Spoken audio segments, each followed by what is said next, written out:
자, 우리 다음으로 넘어가기 전에 나중까지 봐서 여러분들에게 도움이 많이 될 법한 얘기 추가로 좀 하고 넘어갈 건데요. 무슨 얘기를 할 것이냐? 직전에 함수값과 극한값을 비교하면서 우리 두 가지 상황을 살펴봤었죠. 첫째로는 특정 지점에서 어느 함수에 함수값과 극한값이 모두 존재하면서 그 값이 서로 같은 경우를 살펴봤었고요. 그 다음에 두 번째로는 특정 지점에서 어느 함수에 함수값은 존재하지 않지만 같은 지점에서 그 함수의 극한값은 잘 존재하는 그런 경우도 살펴봤었는데, 자, 이제 거기다가 추가로 또 하나의 경우를 더 살펴볼 거고요.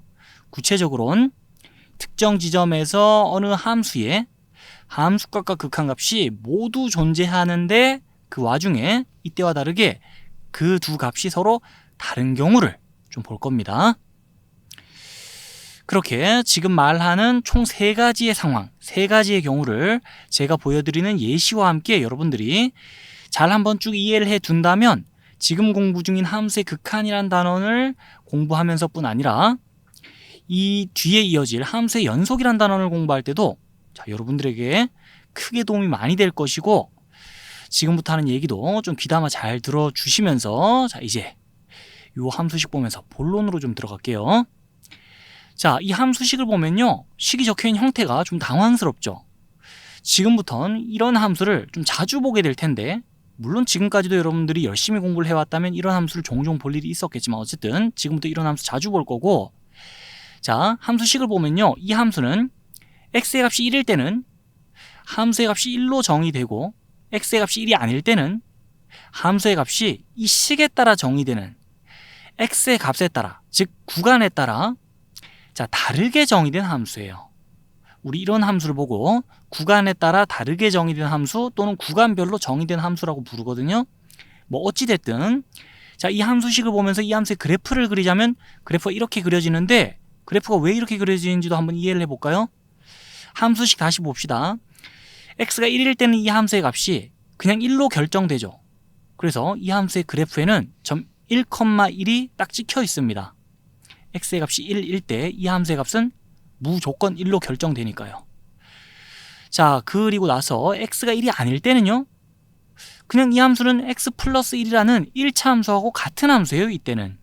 그래서 자, x의 값이 1이 아닐 때는요, 이 함수의 그래프는 그냥 옆에 있는 이 1차 함수의 그래프하고 똑같이 생겼습니다. 그렇게 이 함수식에 따라, 이 함수가 정의되는 방식에 따라 이 함수의 그래프가 현재 잘 그려져 있는 건데, 이 함수식과 그래프를 같이 참고하면서 이제 이 x는 1에서 hx 함수의 함수값과 극한값을 차례로 좀 대답하면서요, 위에 제목처럼 함수값과 극한값을 좀 비교를 해봅시다. h1의 값은 어떻게 되나요? x는 1에서 이 함수의 함수값은 아까부터 계속 말했듯이 1로 결정되겠죠. 자, 여기 대해서 뭐 더 이상 할 말이 없고요. 그 다음에 x는 1에서 이 함수의 극한값은요, 자, 그건 또 그래프가 그려져 있으니까 그래프를 볼까요? x의 값이 1에 한없이 가까워질 때, 자, 이 함수의 값은 2에 한없이 가까워질 것이므로 그림 보면 너무나 당연하게 이제 이 식의 값은, 즉 x는 1에서 이 함수의 극한값은 이겠구나라는 거 생각할 수 있나요? 그리고 나서 이 값들을 다 적어봤으니까 이제 두 값을 비교를 하자면 두 값이 서로 다르죠. 그렇게 이처럼 특정 지점에서 어느 함수의 함수값과 극한값이 모두 존재하는데, 자, 그 두 값이 그 와중에 서로 다를 수도 있는 거예요. 따라서 이렇게 정리를 좀 합시다. 우리가 어떤 함수를 살펴보느냐, 또 그 함수에 대해서 어떤 지점에서 생각을 하느냐에 따라 얘기가 달라질 수가 있는 건데, 예를 들어 x는 a라는 지점에서 어떤 함수의 함수값과 극한값을 따져본다고 할 때, 자, 그때 그 함수값과 극한값은 모두 존재할 수도 있고요, 아니면 이전에 자, 띄워뒀던 상황처럼 그때 함수값은 존재하지 않는데 극한값은 잘 존재할 수도 있고요, 아니면 뭐잖아, 우리가 공부할 상황을 끌어와서 적자면 그때 이 극한값은 존재하지 않는데 함수 값은 또 잘 존재할 수도 있어요. 이럴 수도 저럴 수도 있는 거예요. 자, 그리고 그 함수값과 극한값이 모두 잘 존재하는 상황 안에서 얘기하자면 또 케이스가 어떻게 나뉘어질 수 있냐? 그 함수값과 극한값이 서로 같을 수도 있고요. 다를 수도 있는 거예요. 자, 총 4가지 상황을 지금 나름대로 표시를 해 둔 거거든요. 이 4가지 상황에 대한 이해가 함수의 극한이란 단원에서뿐 아니라 함수의 연속이란 단원에서도 매우 중요하게 작용할 것이고, 자, 이 4가지 상황에 대해 잘 이해해 둔다면 지금 이 뒤에 가서 함수의 연속과 불연속이란 컨셉을 공부할 때 그 내용이 직관적으로 바로 잘 이해될 겁니다.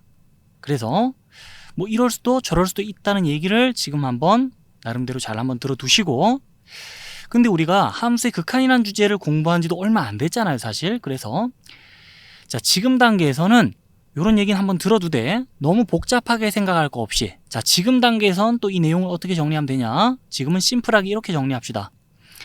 이 함수값과 극한값, 이 둘은요, 두 개념은 서로 완전히 독립적으로 움직이는 아예 별개의 개념이라고 생각을 하면 돼요.